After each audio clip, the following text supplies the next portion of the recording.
ஹோட்டலுக்கெல்லாம் போனாலே இதுதான் டிஃபால்ட் சாப்பாடு அப்படின்னு இருக்கும்ல. எனக்கு சின்ன குழந்தையிலேருந்தே வந்து பூரி தான் அந்த மாதிரி. எனக்கு இந்த பட்டூரான்லாம் கேட்க தெரியாது. அப்பா கொண்டக்கடலை குருமாவும் அந்த பெரிய சோளாபூரியும் வாங்கி தாங்கப்பா அப்படின்னு தான் கேட்க தெரியும். அது ரொம்ப சிம்பிளா எப்படி செய்யறதுன்னு பார்த்துடலாமா? இதுக்கு கொண்டக்கல்லையை நல்லா ஊற வச்சு வேக வச்சு எடுத்துக்கோங்க. மசீர அளவு பதத்துக்கு இருக்கணும். அதனால ஒரு கடாயில எண்ணெய் ஊற்றி ஸ்டார் அனீஸ், பிரிஞ்சி எல்லாம், பட்டை ரொம்ப கம்மியாக ஆட் பண்ணி, அதுக்கப்புறம் வெங்காயம் பச்சை மிளகாய் ஆட் பண்ணி நல்லா வதக்கி எடுத்துக்கோங்க. தேவையான அளவு இஞ்சி பூண்டு விழுது ஆட் பண்ணி அந்த வாசனை போனதுக்கு அப்புறமா மஞ்சள் தூள், தனி மிளகாய் தூள் ஆட் பண்ணிக்கோங்க. அதுக்கப்புறம் தக்காளி அரைச்சி எடுத்துக்கோங்க. கொஞ்சம் எக்ஸ்ட்ரா அளவு தக்காளி எடுத்துக்கணும் எப்பவும் போடுற தடவை. அப்பதான் டேஸ்ட் சூப்பரா இருக்கும்.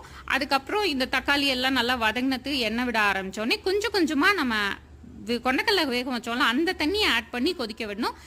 தனியாக ஆட் பண்ணாதீங்க. இதுதான் டேஸ்ட் சூப்பராக கொடுக்கும். கொண்டக்கடலையை ரெண்டாக பிரித்து ஒன்றை மசிச்சு எடுத்துக்கோங்க, ஒன்று முழுசாக எடுத்துக்கோங்க. மசிச்சு எடுத்ததை ஃபர்ஸ்ட் ஆட் பண்ணி கொதிக்க வச்சுட்டு அதுக்கப்புறம் முழு கொண்டக்கடலையை போட்டு எடுத்து சாப்பிட்டு பாருங்க.